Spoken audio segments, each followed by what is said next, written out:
Humorous, adorable, annoying. Those are the words that describe the mischievous little boy Dennis and his neighbors in Dennis the Menace, 1959.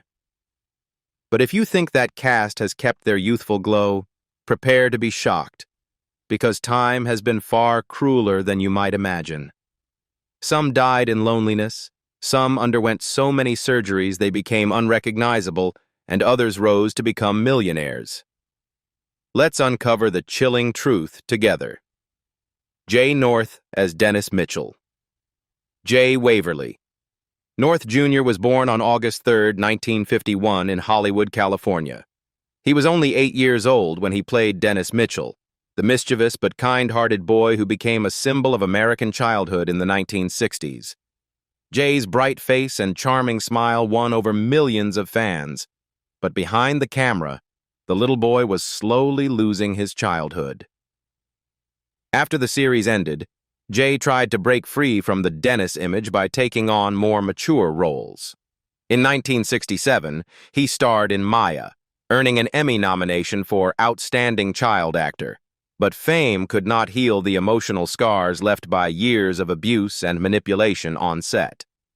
In 1974, he shocked audiences with the adult film The Teacher, which drew heavy criticism for destroying the innocent Dennis image. The following years were marked by struggles with depression, PTSD, and a 20-year battle with alcoholism. In his later life, Jay left Hollywood and became an advocate for A Minor Consideration, an organization supporting children exploited in the entertainment industry. He lived a quiet life in Lake Butler, Florida, working as a correctional officer and rejecting all comeback offers. Despite suffering from kidney failure and colon cancer, he lived modestly off royalties from his Dennis image, with an estimated net worth of about $1.2 million. On April 6, 2025, Jay North passed away at his home in Florida at age 73. Joseph Kearns as Mr. George Wilson. Joseph Sherrod Kearns was born on February 12, 1907, in Salt Lake City, Utah. When he took on the role of George Wilson in Dennis the Menace, 1959, he was 52 years old, a perfect embodiment of the grumpy old man with a kind heart constantly tormented by little Dennis.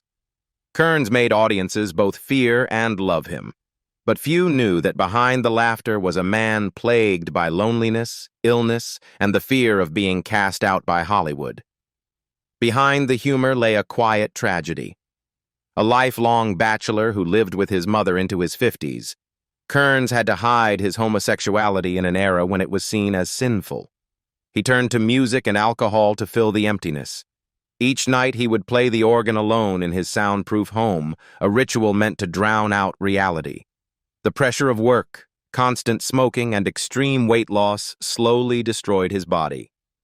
On February 11, 1962, while filming a scene for Season 3, Joseph suddenly collapsed on set. 6 days later, he died at the age of 55 from a cerebral hemorrhage, ironically, just as his character on the show was writing a will to leave his estate to Dennis. The eerie overlap between his real death and the unfinished storyline left the entire cast in stunned silence. His funeral was held quietly at Forest Lawn, Hollywood Hills. He left behind an estate valued at $800,000, equivalent to about $8 million today. His sudden death turned Joseph Kearns into one of television's most tragic legends, the lonely man who died in the middle of the role that once made the whole world laugh. Herbert Anderson as Henry Mitchell. Herbert Anderson was born on March 30, 1917, in Oakland, California. When he took on the role of Henry Mitchell in Dennis the Menace in 1959, he was 42 years old, embodying the image of the ideal father, a symbol of the American man of the 1960s. His gentle, calm presence beside mischievous little Dennis became the epitome of patience and fatherly love. Yet no one could have guessed that once the studio lights dimmed, his real life would be marked by tragedy.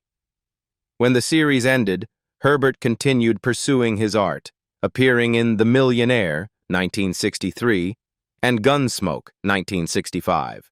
though his fame was no longer what it had been. 2 marriages collapsed. His first wife had an affair with a co-star, and his second fell into debt and gambling, leaving him nearly bankrupt. Beneath his calm exterior, Herbert carried deep emotional wounds. Years of loneliness drove him to bury himself in work until his heart could take no more. In 1990, Herbert suffered a stroke that left him paralyzed on one side, dependent on a wheelchair and nursing care. Even then, he would say, "I don't regret ever being America's father." But his heart disease worsened, and after 4 years of struggle, he took his final breath in a nursing home in Palm Springs on June 11, 1994, at the age of 77. He left behind $2.1 million in assets and an immeasurable legacy, the image of a gentle father who always smiled through every trouble. Gloria Henry as Alice Mitchell. Gloria Henry was born on April 2, 1923, in New Orleans, Louisiana. At 36 years old, she played Alice Mitchell, the gentle, patient mother who embraced her mischievous son Dennis with unconditional love in Dennis the Menace, 1959. Across 146 episodes, she became the soul of the American family home of the 1960s, a symbol of elegance and ideal motherhood. Yet behind that perfect image lay a life filled with tears. After the show ended, Gloria struggled to escape the shadow of Alice. Hollywood saw only the TV mom in her, and her career nearly froze. It wasn't until Dallas, 1980, and Dazed and Confused, 1993, that she reappeared on screen, though she was no longer welcomed as before. 2 failed marriages left her deeply scarred. Her first husband was abusive, and her second drowned in alcohol. As fame faded, Gloria chose silence, withdrawing from the spotlight and living off the modest savings from her golden years. Old age did not smile upon her. During the last 10 years of her life, Gloria suffered from severe Alzheimer's, gradually forgetting everything, including the 3 children she had loved most. Friends recalled that in the nursing home, she often asked the nurses, "Is it time to film yet?" as if her mind were still trapped in the world of Dennis the Menace. On April 3, 2021, just 1 day after her 98th birthday, Gloria Henry passed away peacefully in her sleep in Los Angeles. She left behind an estate worth $3.5 million, but her true legacy was the warm, gentle smile of America's mother from the 1960s. Sylvia Field as Martha Wilson. Sylvia Field, born Harriet Louisa Johnson, was born on February 14, 1901, in Allston, Massachusetts. At the age of 58, she appeared in Dennis the Menace as Martha Wilson, the gentle, kind-hearted wife of Mr. Wilson, symbolizing grace and compassion. Throughout 97 episodes, she served as the emotional anchor for viewers, embodying the ideal housewife admired across America. But few knew that behind her soft smiles lay a life filled with loss and quiet sorrow.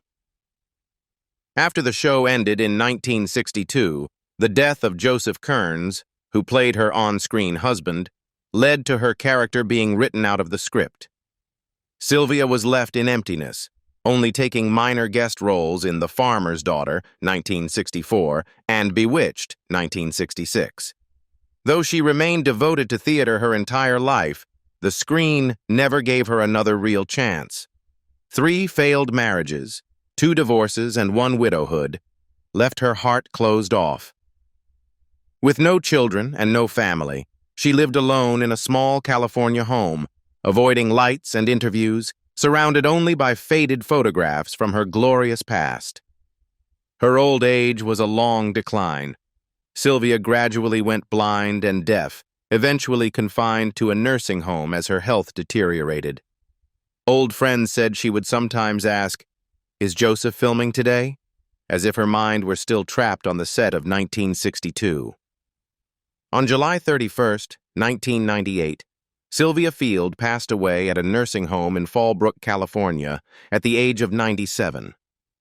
With no children and no grand funeral, only a few old colleagues came to bid farewell.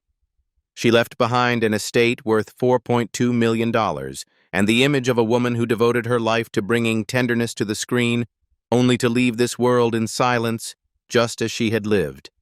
Gale Gordon as John Wilson. Gale Gordon, born Charles Thomas Aldrich, Jr., was born on February 20th, 1906, in New York. At 53 years old, he joined Dennis the Menace in its fourth season as John Wilson, the replacement for Joseph Kearns and a new embodiment of the grumpy uncle with charm. Though he appeared in only 28 episodes, his distinctive, slow-burn acting, strict yet warm, left a lasting impression, making his character an unforgettable part of millions of childhoods. After the show ended, Gale entered the most brilliant phase of his career.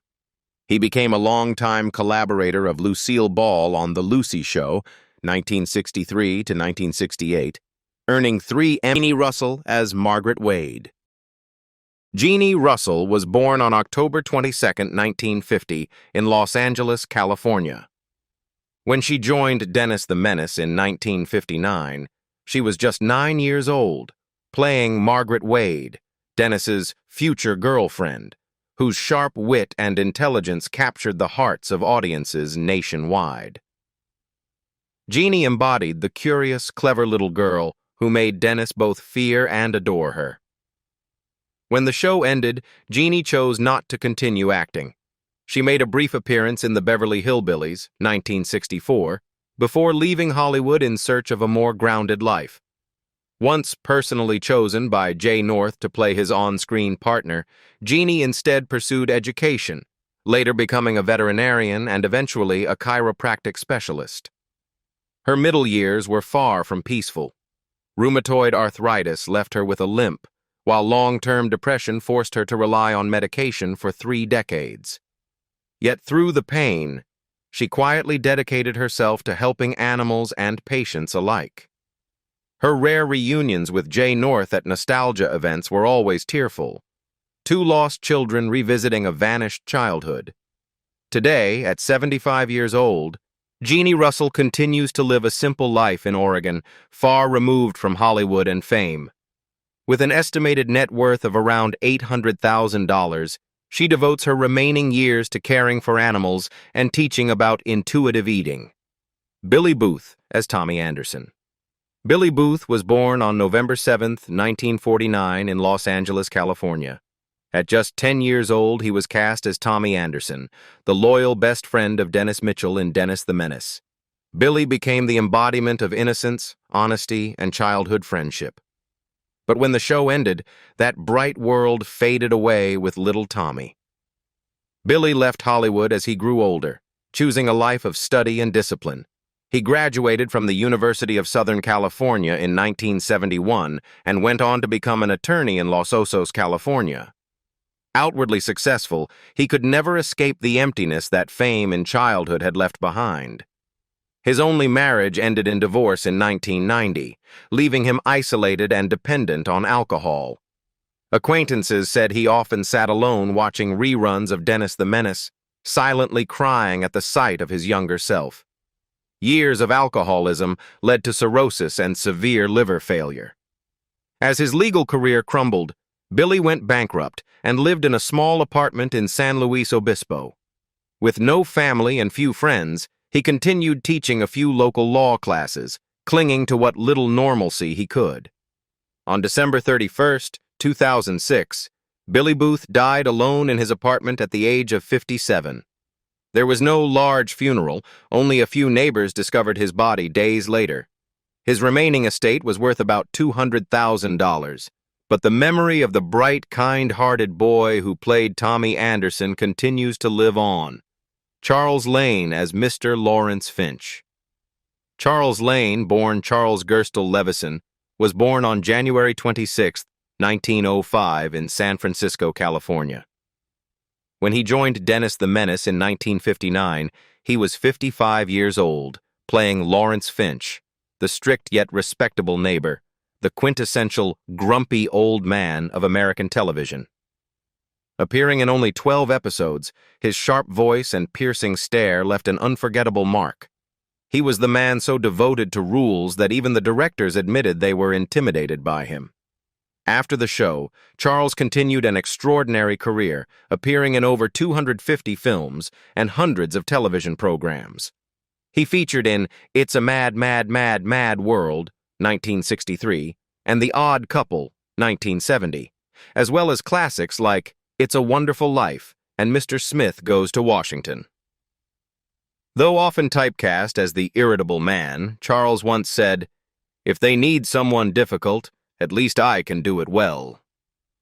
Off-screen, he was the complete opposite, gentle, thoughtful, and a devoted husband to his wife, Ruth Koval, with whom he shared 71 years of marriage. That marriage became one of Hollywood's most admired unions.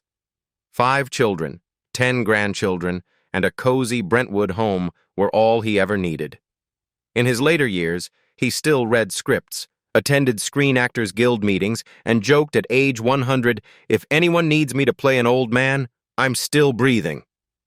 But during the last decade of his life, Charles gradually went blind, became frail, and used a wheelchair, though his mind remained sharp until his final moments. On July 9, 2007, Charles Lane passed away peacefully at home at the age of 102.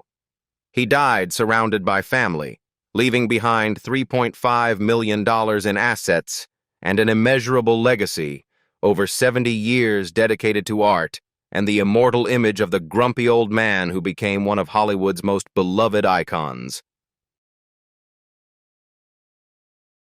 Mary Wickes was born on June 13, 1910, in St. Louis, Missouri. When she joined Dennis the Menace in 1959 at age 49, she played Miss Cathcart, the strict teacher who terrified her students but charmed audiences with her sharp humor. Appearing in only 8 episodes, she made a lasting impression, becoming television's quintessential scary teacher of the 1960s. Mary went on to captivate audiences through a series of iconic roles. She portrayed Sister Mary Lazarus in Sister Act, 1992, a performance that earned her a Golden Globe nomination, and later lent her voice to Disney's The Hunchback of Notre Dame, 1996. With her tall frame, sharp tone, and commanding presence, Mary was a double-edged sword on screen, frightening yet funny. But behind that composed exterior lay a lifelong secret. Mary was gay. In an era when Hollywood condemned such identities, she lived discreetly with her female partner for 40 years, never once speaking publicly about it. In 1985, Mary was diagnosed with breast cancer and underwent surgery, continuing to work despite immense pain. By 1995, her heart had weakened and her health deteriorated, but she still managed to finish her role in Sister Act 2 and most of her recordings for The Hunchback of Notre Dame. On October 22, 1995, Mary Wickes passed away at UCLA Medical Center at the age of 85. Her funeral was held privately, just as she had lived. She left behind $8 million and a $2 million scholarship fund for film students. The stern teacher of Dennis the Menace left this world in silence, yet her biting wit and piercing eyes still echo on screen, a lasting symbol of a woman who dared to live her truth, even when the world wasn't ready to accept it. Sara Seegar as Eloise Wilson. Sara Seegar was born on July 1, 1914, in Greentown, Indiana. At 45 years old, she played Eloise Wilson, the kind-hearted wife of John Wilson and the embodiment of the soft-spoken, gentle woman of the 1960s. Across 28 episodes, Sara portrayed a tender, sometimes clumsy wife who balanced the fiery temper of her husband, played by Gale Gordon, with warmth and grace. After the series ended, Sara continued acting, appearing in Bewitched, 1966, as Mrs. Grange, and taking part in several other television productions. She never sought fame or stardom. She simply wanted to act and live her art. Her personal life was simple yet admirable. A 48-year marriage to fellow actor Ezra Stone, 2 children, and 1 grandchild who became her greatest pride. While her Hollywood peers chased after fame, Sara and Ezra chose a quiet life in Pennsylvania, where they taught acting to younger generations. But tragedy struck one August morning in 1990. As Ezra rose from bed to prepare for class, he found his wife unresponsive. Sara had suffered a sudden cerebral hemorrhage. She passed away at St. Mary's Hospital at the age of 76. Ezra lived for 4 more years, never overcoming the grief. He often said, "All my life, Sara was the only one who could make me laugh from the heart." Sara Seegar passed away peacefully, leaving behind an estate valued at $1.8 million and a love story that Hollywood regarded as one of its rare examples of lifelong devotion. In 2013, her ashes and Ezra's were placed side by side at Washington Crossing National Cemetery, closing the story of 2 artists whose souls remained intertwined until their final breath. Willard Waterman as Otis Quigley. Willard Waterman was born on August 29, 1914 in Madison, Wisconsin. When he joined Dennis the Menace in 1959 at age 45, he portrayed Otis Quigley, the friendly store owner and symbol of the good-natured neighbor in Dennis's neighborhood. In 15 episodes, Willard delivered warmth and subtle humor, a refreshing contrast to the often rigid male characters seen on American television at the time. After Dennis the Menace, Willard became best known for his starring role in the legendary radio show The Great Gildersleeve, replacing Harold Peary and quickly winning over audiences. He also appeared in Auntie Mame, 1958, and in numerous sitcoms such as The Real McCoys, Lawman, and The Dick Van Dyke Show. Though he once reached the height of fame, his personal life was fraught with cracks, 2 failed marriages, and alcoholism that devastated his finances. In his later years, he admitted, "I made millions laugh but forgot how to make myself happy." In his final years, Willard lived quietly in Burlingame, California, near his daughter. He suffered from lung cancer caused by heavy smoking, which soon spread throughout his body. Friends recalled that even when bedridden, he would listen to old Gildersleeve recordings and sometimes smile faintly at the sound of his own voice coming from a worn radio. On February 2, 1995, Willard Waterman passed away at his home at the age of 80. He died peacefully, leaving behind about $400,000 in assets, but his true legacy far exceeded any number. The image of the kind, warm-hearted neighbor from Dennis the Menace remains a lasting symbol. George Cisar as Sergeant Mooney. George Cisar was born on July 28, 1912, in Cicero, Illinois. At the age of 47, he took on the role of Sergeant Mooney in Dennis the Menace, the archetype of the stern yet approachable law enforcer who always showed up just in time to resolve Dennis's mischief. His police hat, firm voice, and quiet humanity turned Mooney into a symbol of justice and patience on American television. After the show ended, George's career began to stall. He continued appearing in Batman, 1966, The Andy Griffith Show, and Mayberry RFD, but most of his roles were small, silent bartenders or nameless policemen lost among the main cast. As Hollywood shifted toward colorful, youth-driven entertainment, a middle-aged man with a weathered face like his was slowly pushed aside. Both of his marriages collapsed, victims of his endless dedication to acting. Lonely and withdrawn, George found comfort only in cigarettes. More than 50 years of heavy smoking ravaged his lungs. He continued to work in small television projects, though his breathing grew weaker with time. In his final years, he lived in a nursing home where nurses recalled that he always kept a behind-the-scenes photo from Dennis the Menace in his wallet. On June 13, 1979, George Cisar passed away at the age of 66. His estate was valued at $200,000, but his legacy endured as the stern, devoted officer who represented an era of sincerity and discipline during television's golden age. Charles Seel as Mr. Crinky. Charles Seel was born on April 29, 1897 in the Bronx, New York. When he joined Dennis the Menace in 1959 at 62 years old, he portrayed Mr. Crinky, the grumpy editor of the local newspaper. He perfectly captured the post-war American archetype of the strict, complaining, yet deeply responsible and hard-working man. Before television, Charles had lived a long artistic journey through vaudeville, Broadway, and radio. He began as a janitor at Biograph Studios, cleaning sets before slowly making his way into acting. That humble beginning shaped him into a disciplined and fiercely professional performer. Still, his film career consisted mostly of nameless supporting roles, gatekeepers, doctors, shop owners. Later, in Gunsmoke, 1965, he played a rugged bartender, and in The Road West, he became Tom Pride, the aging frontiersman loved by audiences but dismissed by producers as an easily replaceable character actor. That harsh truth broke his spirit. In his later years, Charles suffered a stroke that left him partially paralyzed, yet he still fought to return to set. His final role was as a passenger in Airport 1975, just a few seconds on screen, but enough to make him feel, as he said, alive again. As his heart condition worsened, he lived alone in a small Los Angeles apartment. On April 19, 1980, Charles Seel died of heart failure at the age of 82.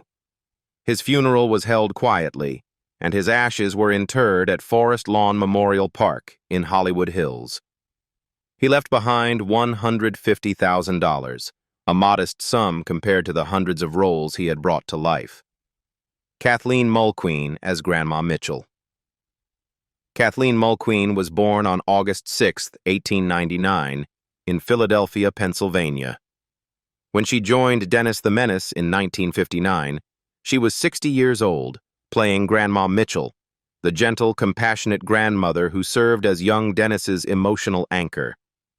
Her silver hair, warm voice, and kind eyes deeply moved audiences and made her one of the most beloved figures of the show.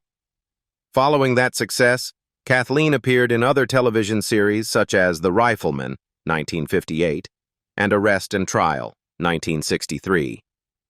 Though her roles were mostly supporting ones, she was cherished by directors for her professionalism and humility. Beyond her career, Kathleen's life was defined by a single, lifelong love, actor Paul Guilfoyle, whom she married and with whom she raised their only son. They were regarded as one of the model couples of old Hollywood. When Guilfoyle passed away in 1961, Kathleen gradually withdrew from the spotlight, living a reclusive life in a small Los Angeles apartment, surrounded only by her husband's photograph and stacks of old scripts. In her later years, Kathleen almost completely disappeared from the public eye. Close friends said she would often ride her bicycle each morning to a nearby church in Beverly Hills to pray for her late husband's soul. On May 10, 1990, Kathleen Mulqueen passed away in Los Angeles at the age of 90. The cause of death was never publicly disclosed. She left behind an estimated net worth of $1 million. Time has changed everything. But whether they have aged, vanished, or transformed beyond recognition, Dennis the Menace remains an unforgettable memory of its era. Which of them do you remember the most?